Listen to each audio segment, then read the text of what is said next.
નવી town vending committee ગઠિત કરવા અને નવા ફેરિયાઓનો સર્વે તેમજ ફેરિયાઓના વેન્ડિંગ સર્ટિફિકેટ રિન્યૂ કરવા બાબત આવેદનપત્ર પાઠવવામાં આવ્યું.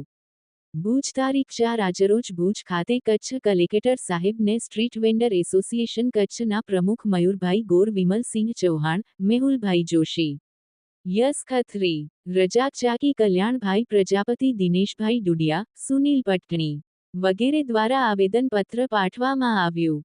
ગત નવેમ્બર 2024માં ભુજ શહેરના ફેરિયાઓ માટે ગઠિત ટાઉન વેન્ડિંગ કમિટીનો કાર્યકાળ પૂર્ણ થયો હતો. છેલ્લા એકાદ વર્ષથી વધુ સમય થઈ ગયો છે, પરંતુ હજી પણ નવી ટાઉન વેન્ડિંગ કમિટીનું ગઠન થયું નથી.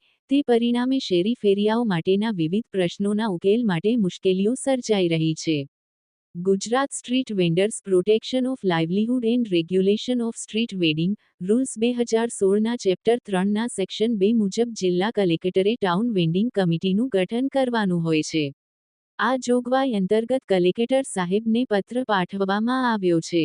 Gujarat street vendors protection of livelihood and regulation of street vending rules 2016ના સેક્શન 7(1) મુજબ ટાઉન વેન્ડિંગ સમિતિનો કાર્યકાળ સમિતિનું ગઠન થયું હોય એ તારીખથી 3 વર્ષનો હોય છે. સેક્શન 7(2) માં જણાવ્યા મુજબ વર્તમાન સમિતિનો કાર્યકાળ પૂર્ણ થાય એ પહેલાં જ નવી સમિતિ ગઠન કરવાની પ્રક્રિયા કરી લેવાની હોય છે.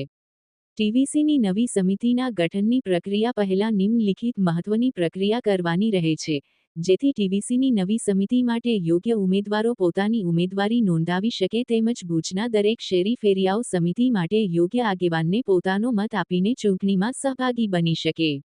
નગરપાલિકાની એન.યુ.એલ.એમ. વિભાગ અને દબાણ શાખા દ્વારા જાણી જોઈને સમય પસાર કરવામાં આવી રહ્યો હોય તેવું લાગે છે. ફેરિયા લારી ગલ્લા કેબિન ધારકોને જાણી જોઈને નવા ફેરિયા કાર્ડ અને વેડિંગ સર્ટિફિકેટ આપવામાં આવતા નથી અને નવી ટાઉન વેડિંગ કમિટીનું ગઠન કરવામાં આવતું નથી, જેથી ફેરિયાઓના હિતોને નુકસાન થાય. હવે તાત્કાલિક યોગ્ય કાર્યવાહી હાથ ધરવામાં નહીં આવે તો આગામી સમયમાં તબક્કાવાર રીતે વિરોધ પ્રદર્શન કરવામાં આવશે તેવી ચીમકી નેશનલ હોકર ફેડરેશન ગુજરાતના જનરલ સેક્રેટરી મહંમદભાઈ લાખા દ્વારા જણાવ્યું હતું.